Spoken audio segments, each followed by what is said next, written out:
Assalamualaikum warahmatullahi wabarakatuh. Salam sejahtera untuk kita semua. Kembali di channel tentang pembahasan matematika.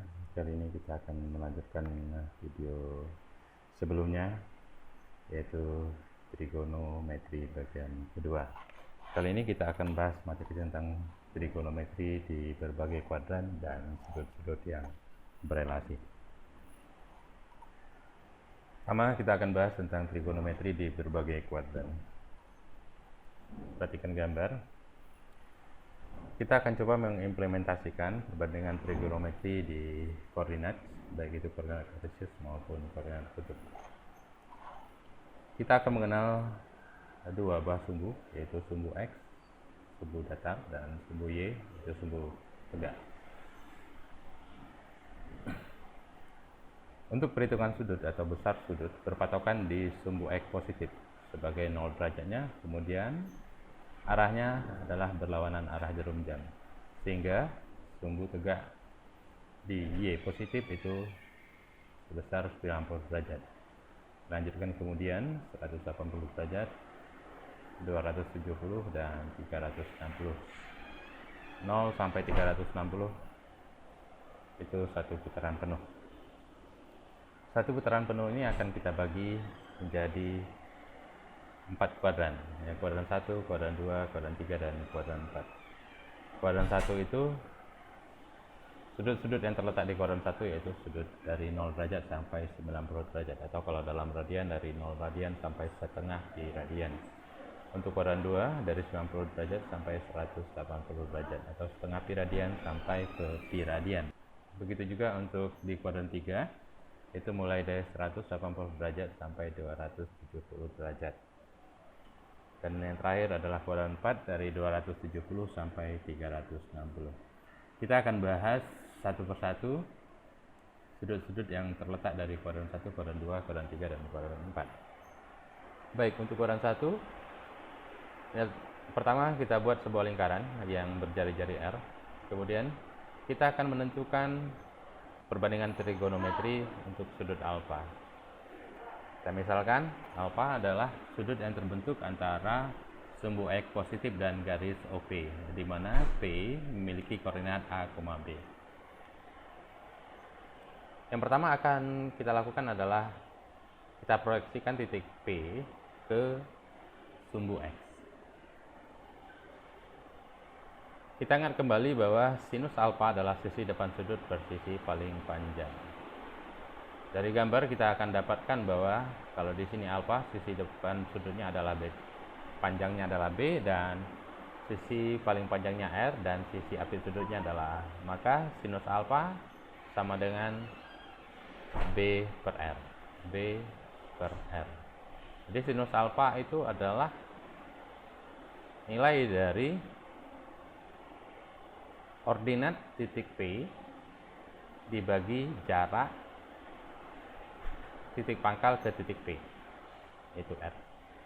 Kita lihat di sini, R ini akan selalu positif karena R adalah didapat dengan mengakarkan jumlah kuadrat dari A dan B kuadrat, ya. Baik, sinus alfa B per R. B tadi kalau di kuadran 1, daerah sini, itu nilai B selalu positif karena dia atas sumbu X. Di atas sumbu X ini nilai ordinat selalu positif. Sedangkan R adalah jari-jari lingkaran atau akar dari jumlah kuadrat A dan B. Maka didapat bahwa sin alfa ini positif dibagi dengan positif, maka nilai sin alfa adalah positif. Kemudian untuk cos alfa. Cos alfa secara definisi adalah sisi apit sudut per sisi paling panjang. Di sini sisi apit sudutnya adalah A, karena absis dari titik P adalah A, sedangkan sisi paling panjangnya tetap yaitu R. Maka cos alfa sama dengan A per R. A kita tahu terletak di sumbu X positif. Jadi daerah kanan dari sumbu Y nilai absisnya selalu positif. Maka di sini A per R bernilai positif.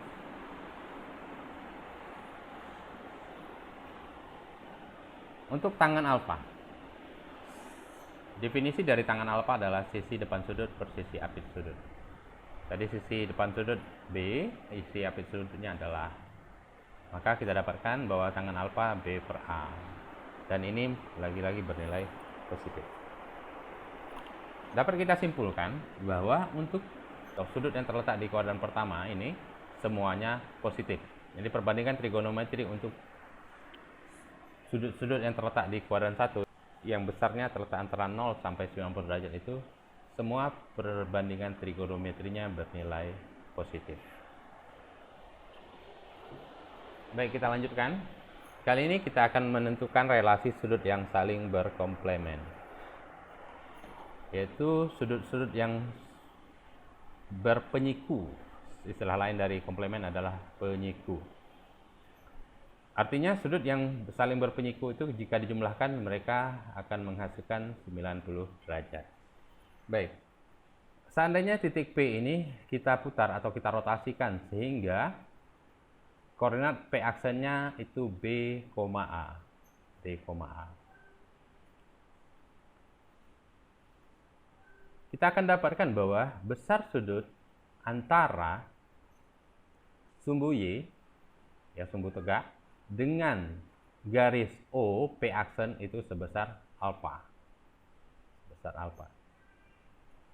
Maka sudut antara O P aksen dengan sumbu X positif, ya sumbu X positif atau titik awal 0 derajat ini, besar sudutnya adalah 90 kurang alfa. Kalau di sini alfa, ini adalah 90 kurang alfa.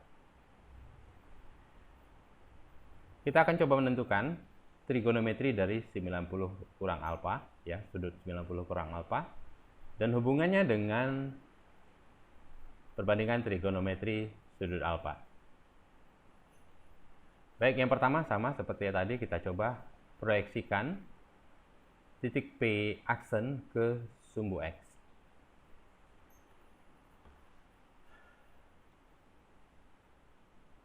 Sinus 90 kurang alfa, ya, sesuai definisi adalah sisi depan sudut per sisi paling panjang. Sisi depan sudut dari sudut 90 kurang alfa adalah ruas garis ini. Ruas garis ini itu panjangnya sama dengan ordinat dari titik P aksen, yaitu sebesar A. Maka sisi depan sudutnya adalah A dan sisi paling panjang tetap yaitu R. Maka didapat bahwa sinus 90 kurang alfa sama dengan A per R. Sedangkan A per R tadi adalah sama dengan cos alfa. Maka dapat kita simpulkan bahwa sinus 90 kurang alfa itu sama dengan cos alfa.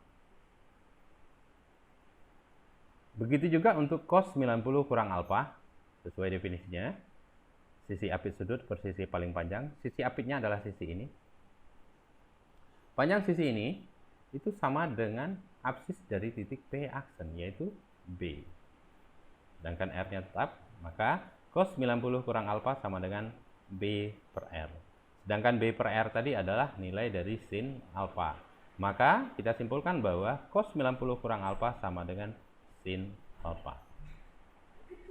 Terus lanjut, untuk tangen 90 kurang alfa. Sesuai definisi, kita akan dapatkan bahwa tangen 90 kurang alfa adalah A per B. A per B. Ini kita ubah menjadi 1 dibagi B per A. B per A tadi kita dapatkan itu senilai dengan tangen alfa. Maka tangen 90 kurang alfa itu sama dengan 1 per tangen alfa. 1 per tangen alfa itu sama dengan kotangen alfa pada pembelajaran kita terdahulu. Maka dari itu bahwa tangen 90 dikurang alfa itu sama dengan kotangen alfa.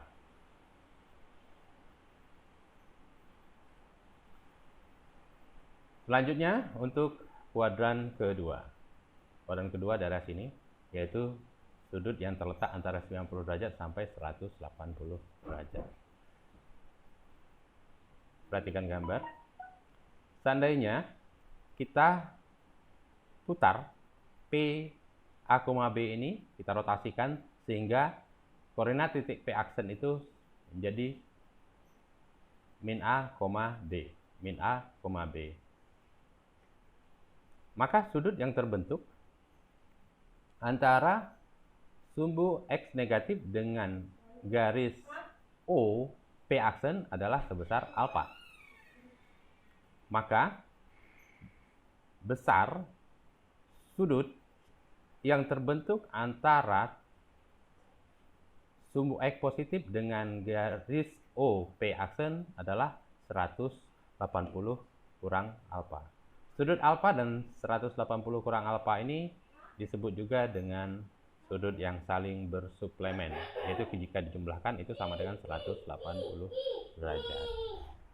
Sekarang kita akan melihat relasi sudut 180 derajat ini dalam fungsi trigonometrinya dengan sudut alfa. Yang pertama, kita coba proyeksikan titik P aksen ke sumbu X. Karena kita tidak bisa menentukan secara langsung fungsi trigonometri 180 derajat ini, karena ingat fungsi trigonometri itu adalah perbandingan sisi-sisi pada segitiga siku-siku.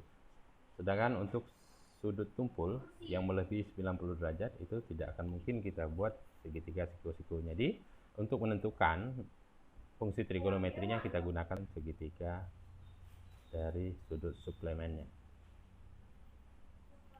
Baik, sinus 180 dikurang alfa itu sama seperti tadi akan kita dapatkan B per R. B per R. Sedangkan B per R itu adalah sama dengan sinus alfa. Ini sinus alfa, B per R, cos alfa A per R, tangen alfa, B per A. Ya, B per R berarti sinus 180 kurang alfa itu sama dengan sin alfa. Sin alfa tadi nilainya adalah positif, maka sinus 180 kurang alfa bernilai positif juga. Selanjutnya untuk cos 180 kurang alfa. Cos 180 kurang alfa. Sisi apit per sisi paling panjang. Di sini nilai si apit adalah negatif A. Negatif A. Berarti negatif A per R. Sedangkan A per R itu sama dengan cos alfa, maka kita dapatkan bahwa cos 180 dikurang alfa itu sama dengan negatif cos alfa. Cos alfa tadi bernilai positif, maka negatif cos alfa bernilai negatif. Tangen 180 dikurang alfa itu sama dengan B per negatif A. B per negatif A. Sedangkan B per A sama dengan tangen alfa. Maka tangen 180 dikurang alfa itu sama dengan negatif dari tangen alfa. Tangen alfa itu positif, maka negatif tangen alfa bernilai negatif. Maka dapat kita simpulkan bahwa untuk sudut-sudut yang terletak di kuadran kedua itu sin yang positif, yang lainnya negatif.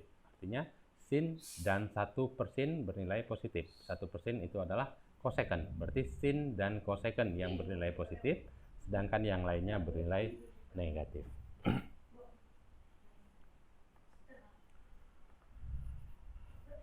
Kuadran ketiga yang terletak di sini, ya kita akan bahas untuk kuadran ketiga, yaitu sudut-sudut yang terletak antara 180 dan 270.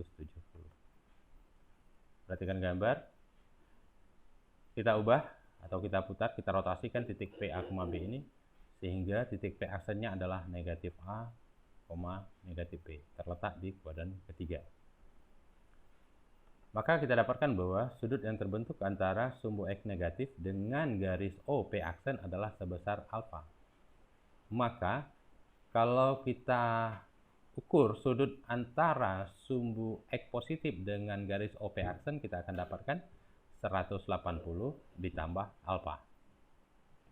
Sekarang kita akan menentukan trigonometri sudut 180 tambah alfa dihubungkan dengan fungsi trigonometri sudut alfa. Yang pertama kita proyeksikan titik P aksen sama seperti tadi ke sumbu X. Maka kita akan dapatkan bahwa Sinus 180 ditambah alfa sama dengan min B per R. Sedangkan B per R tadi adalah sinus alfa, maka sin 180 tambah alfa sama dengan negatif dari sinus alfa. Berarti nilainya adalah negatif. Cos 180 ditambah alfa itu negatif A per R. Yaitu A per R tadi adalah cos alfa, maka cos 180 ditambah alfa sama dengan negatif cos alfa. Nilainya adalah negatif. Tangen 180 ditambah alfa itu min B per min A. Min B per min A itu B per A, negatif dengan negatif menjadi positif, berarti tangen 180 tambah alfa sama dengan B per A. B per A adalah tangen alfa. Maka tangen 180 ditambah alfa sama dengan tangen alfa, nilainya positif. Dapat kita simpulkan bahwa untuk kuadran ketiga yang bernilai positif adalah tangen dan kotangen. Tangen dan kotangen. Yang lainnya bernilai negatif. Terakhir untuk kuadran keempat. Perhatikan gambar. Sama seperti yang tadi. Sekarang kita ubah atau kita pindahkan atau kita rotasikan titik P ini A, B menjadi P aksen A, min B. Terletak di kuadran keempat. Berarti sudut yang di sini adalah sudut alfa. Maka jika kita ukur sudut dari sumbu X positif, maka sudutnya sebesar 360 derajat dikurang alfa. Dengan cara yang sama kita akan dapat bahwa sin 360 kurang alfa itu min B per R itu sama dengan negatif sin alfa bernilai negatif. Sedangkan cos 360 kurang alfa A per R itu sama dengan cos alfa. Cos 360 kurang alfa sama dengan cos alfa positif. Sedangkan tangen 360 kurang alfa sama dengan negatif B per A atau sama dengan min tangen alfa bernilai negatif. Maka dapat kita simpulkan bahwa untuk kuadran keempat itu yang bernilai positif adalah cos dan secant. Yang lainnya bernilai negatif. Kesimpulan. Perbandingan trigonometri di berbagai kuadran. Kuadran 1 semuanya positif. Kuadran 2 sinus dan kosekant yang positif. Kuadran 3 itu tangen dan kotangen yang positif. Kuadran 4 kosinus dan sekant yang bernilai positif. Yang perlu kita ingat adalah semua sinus, tangen, kosinus. Kemudian untuk sudut-sudut yang berelasi. Baik, kita akan coba bagi menjadi dua, yaitu menggunakan sumbu datar, sumbu yang ini, yaitu 180 derajat dan 360 derajat. Nanti baru kita gunakan untuk sumbu tegak, yaitu 90 derajat dan 270 derajat. Kuadran 2. Kuadran 1 tidak perlu kita cari karena itu akan bernilai sama. Kita akan perhatikan kuadran 2. Kuadran 2, kalau kita menggunakan sumbu ini berarti 180 kurang. 180 kurang. Sinus untuk 180 kurang alfa itu sama dengan sinus alfa. Kosinus untuk 180 kurang alfa sama dengan negatif cos alfa atau min cos alfa. Tangen 180 dikurang alfa sama dengan min tangen alfa. Cara menentukannya adalah yang pertama kita perhatikan bahwa di kuadran kedua itu hanya sinus yang positif. Kemudian jika kita menggunakan sumbu datar, nilai trigonometrinya tidak berubah. Sinus tetap menjadi sinus, cos tetap menjadi cos, tangen tetap menjadi tangen. Hanya tandanya berubah. Di sini hanya sinus yang positif, berarti sinus 180 kurang alfa tetap nilainya positif. Sedangkan untuk cos dan tangen bernilai negatif. Kuadran ketiga terletak di sini. Itu kalau kita menggunakan sumbu datar itu 180 tambah. Maka sinus 180 tambah sama dengan negatif sinus alfa. Sinus 180 tambah alfa sama dengan negatif cos alfa. Tangen 180 ditambah alfa sama dengan tangen alfa. Sama. Cara menentukan atau cara menyimpulkannya sama. Yang pertama kita lihat bahwa di kuadran ketiga yang bernilai positif adalah tangen. Sedangkan kalau kita menggunakan sumbu datar, nilai fungsi trigonometrinya tidak berubah, sinus tetap sinus. Maka sinus karena dia bernilai negatif di kuadran ketiga jadinya negatif alfa. Cos juga bernilai negatif, jadi min cos alfa. Sedangkan tangen nilainya positif, jadi tangen alfa. Dengan cara yang sama kita dapatkan di kuadran keempat. Kuadran keempat kita lihat bahwa hanya kosinus yang positif. Maka sinus 360 kurang alfa menjadi negatif sinus alfa. Cos 360 kurang alfa menjadi cos alfa. Karena ingat bahwa kosinus yang positif, sedangkan tangen 360 kurang alfa sama dengan negatif tangen alfa. Nah, sekarang kalau seandainya kita menggunakan sumbu tegak, yaitu 90 derajat dan 270 derajat. Kuadran 1. Ini adalah sudut yang saling berkomplemen. Sinus 90 kurang alfa sama dengan cos alfa. Cos 90 kurang alfa sama dengan sinus alfa. Tangen 90 kurang alfa sama dengan kotangen alfa. Yang perlu kita perhatikan di sini adalah bahwa fungsi trigonometri jika kita menggunakan sumbu tegak itu akan berganti. Sinus jadi cos, cos jadi sinus, dan tangen menjadi kotangen. Karena di sini semuanya positif, maka fungsinya yang berubah, tandanya tidak berubah. Untuk di kuadran 1. Kuadran kedua. Sinus kuadran kedua, kalau kita menggunakan sumbu tegak berarti untuk kuadran di sini adalah 90 tambah alfa. 90 tambah. Berarti 90 tambah alfa sama dengan cos alfa. Kenapa cos alfa? Karena di sini sinusnya positif. Sinus 90 tambah alfa berarti tetap hanya fungsi trigonometrinya yang berubah.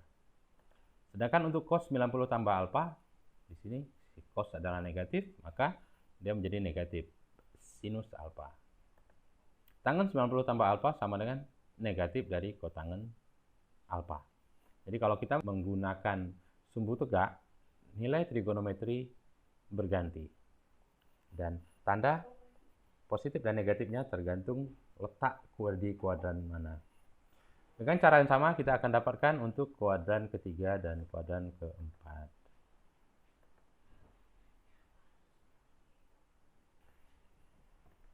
Agar pemahaman kita tentang perbandingan trigonometri di berbagai kuadran dan sudut yang berelasi lebih baik, kita akan lihat beberapa contoh soal berikut. Contoh 1. Untuk perbandingan trigonometri berikut, nyatakanlah dalam perbandingan trigonometri sudut komplemennya. Yang pertama sin 20 derajat, kemudian tangen 40 derajat, dan cos 53 derajat. Jawab, sinus 20 derajat itu sama dengan sinus 90 derajat dikurang 70 derajat. Kenapa 70 derajat? Karena 70 derajat dan 20 derajat itu saling berkomplemen. Sinus 90 derajat dikurang 70 derajat itu kalau menggunakan sumbu tegak tadi, bahwa dia akan berganti fungsi trigonometrinya, berarti sama dengan cos 70 derajat. Kemudian tangen 40 derajat itu sama dengan tangen 90 derajat dikurang 50 derajat. Berarti tangen menjadi kotangen 90 derajat. Kemudian untuk cos 53 derajat. Cos 53 derajat itu sama dengan cos 90 derajat kurang 37 derajat. Cos menjadi sinus, berarti sama dengan sinus 30 derajat. Contoh 2. Tentukanlah nilai trigonometri berikut. Yang pertama tangen 150 derajat, B sinus 225 derajat, dan C cos 300 derajat. Jawab, sudut 150 derajat di kuadran kedua. Kita akan coba menjawabnya dengan menggunakan sumbu datar, yaitu 180 atau 360. Di kuadran kedua berarti 180 kurang. Jadi kita tentukan tangen 150 derajat itu sama dengan 180 kurang 30 derajat. Karena 180 derajat kurang 30 derajat sama dengan 150 derajat. Tangen di kuadran kedua itu nilainya adalah negatif. Berarti itu sama dengan negatif tangen 30 derajat. Tangen 30 derajat di materi sebelum ini itu bernilai sepertiga akar 3. Maka tangen 150 derajat itu sama dengan negatif sepertiga akar 3. Untuk nomor B, sinus 225 derajat. 225 derajat ini terletak di kuadran ketiga. Kalau kita menggunakan sumbu datar berarti dia 180 tambah. Ya, berarti sinus 225 derajat itu sama dengan sinus 180 derajat ditambah 45 derajat. Sinus di kuadran ketiga itu bernilai negatif, berarti akan kita dapatkan sinus 225 derajat sama dengan negatif sinus 45 derajat. Sinus 45 derajat itu sama dengan setengah akar 2, maka jawaban dari sinus 225 derajat itu sama dengan negatif setengah akar 2. Soal nomor C. Sudut 300 derajat. Cos 300 derajat. Sudut 300 derajat itu terletak di kuadran keempat. Berarti kita menggunakan 360 kurang. Maka dari itu kita dapatkan bahwa cos 300 derajat itu sama dengan 360 kurang 60 derajat. Cos di kuadran keempat itu nilainya positif, berarti sama dengan cos 60 derajat. Cos 60 derajat itu nilainya adalah setengah, maka cos 300 derajat sama dengan setengah. Demikianlah video kali ini, mudah-mudahan bermanfaat untuk kita semua dalam memahami trigonometri di berbagai kuadran dan sudut-sudut yang berelasi. Tunggu video selanjutnya untuk pembahasan trigonometri bagian ketiga. Terima kasih.